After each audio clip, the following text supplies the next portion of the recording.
Welcome back, learners. In this video, we will learn laws of exponents. Law 1 is if two numbers are to be multiplied whose bases are same but the powers are different.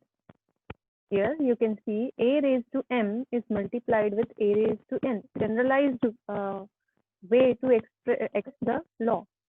Here the bases are same, that is a, they are having different powers, that is m and n.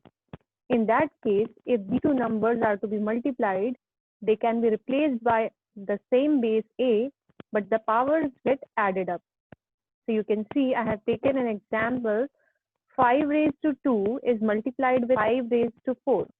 Here the bases are same, that is 5, but the powers are different.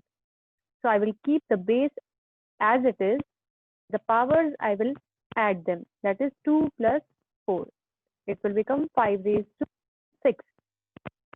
Similarly, if we have two numbers with same bases but different powers and they need to be divided, in that case, these two numbers will be replaced by the same base, but the powers will get subtracted.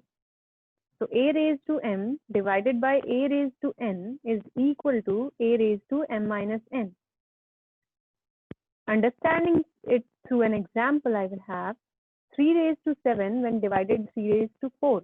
Here the bases are same, 3, but the powers are different. So I will subtract the powers 7 minus 4 and keep the base 3 as it is. So 7 minus 4 will become 3.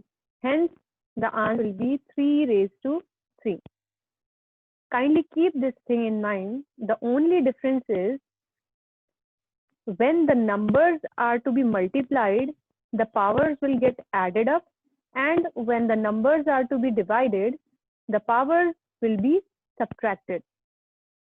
इन दोनों cases के लिए base same होना जरूरी है और power different होने हैं. They can be same also, लेकिन कंडीशन ये है कि बेस सेम हो दोनों केसेस में. Coming up to law 3, a raised to m the whole raised to n. In this case, the number will be replaced as a raised to mn.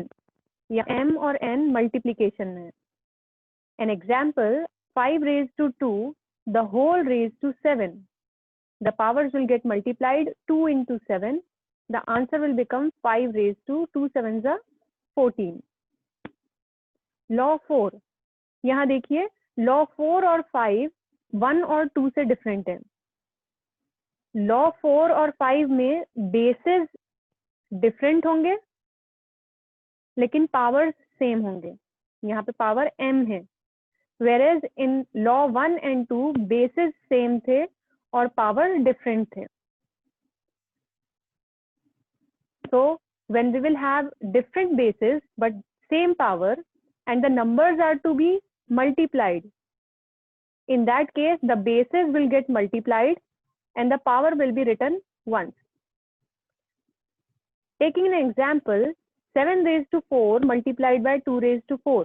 यहाँ पे दोनों के पावर सेम हैं, इसलिए हम केवल बेसिस का मल्टीप्लिकेशन करेंगे. So I will replace them by 7 into 2 the whole raised to 4. 7 2 जा 14, 14 raised to 4. अब सेम कंडीशन, अगर हमारे पास में मल्टीप्लिकेशन की जगह डिवीजन ऑफ नंबर्स है, a raised to m divided by b raised to m. Power same है लेकिन बेसिस a और b डिफरेंट है. तो हम बेसिस का डिवीजन करेंगे और पावर को सेम रखेंगे. You can write it as a upon b the whole raised to m. Example, 5 raised to 2 divided by 3 raised to 2. Power same है 2. Bases are 5 and 3. So I will divide the bases 5 divided by 3 the whole raised to 2. Next is law 6. Law 6 is अगर किसी भी number के power में या exponent में 0 है, then the answer of that number will be the value of that number will be 1. 7 raised to 0, 1. 5 raised to 0, 1. 1000 raised to 0, value will be 1 again. Kindly pay attention to law 7. It is not mentioned in your book, but it is used in the exercise. So law 7 is, अगर हमारे पास कोई भी number denominator में है और हम उस number को न्यूमरेटर में लाना चाहते हैं, then you can see the difference. Only the sign of the power will get changed. अगर डिनोमिनेटर में पावर की साइन प्लस है तो वो जब न्यूमरेटर में जाएगा तो उसकी साइन माइनस हो जाएगी.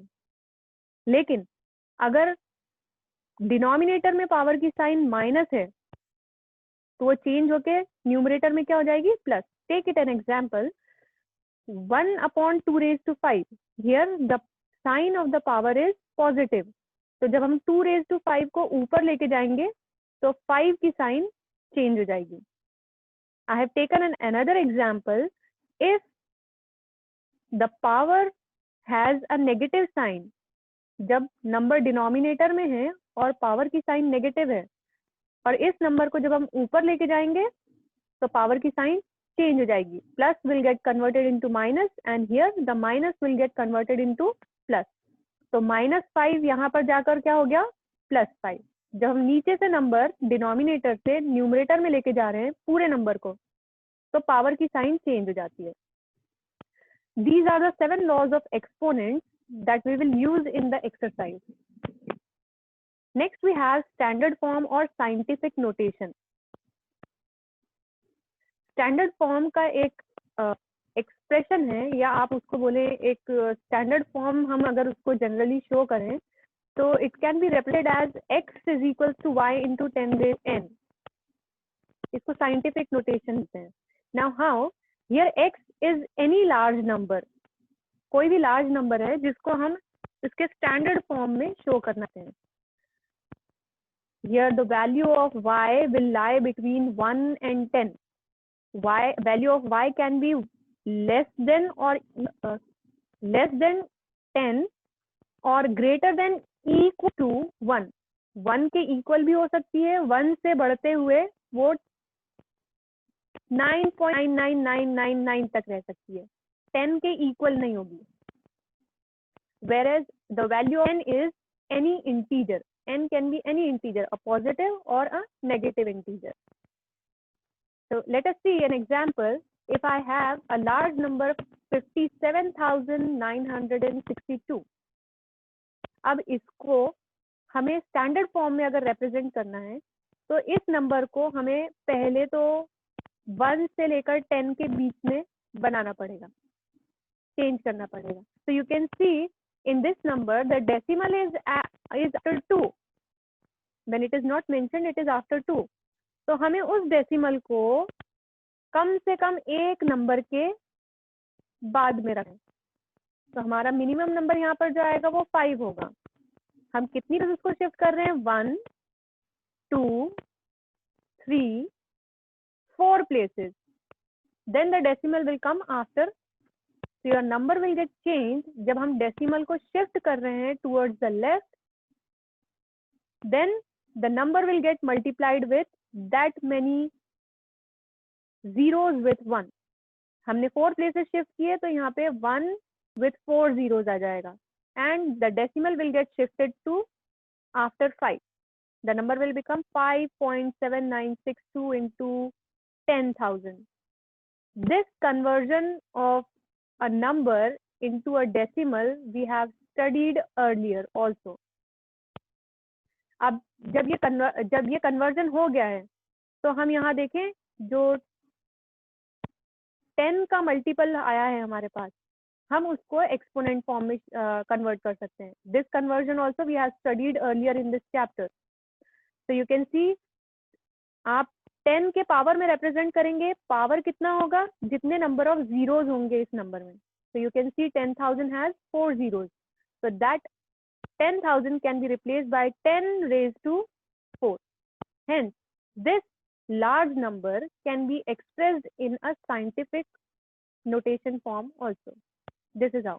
करेंगे क्या हम हमारे डेसिमल को एक नंबर के बाद में शिफ्ट करेंगे, मतलब डेसिमल के पहले कम से कम एक नंबर होना चाहिए।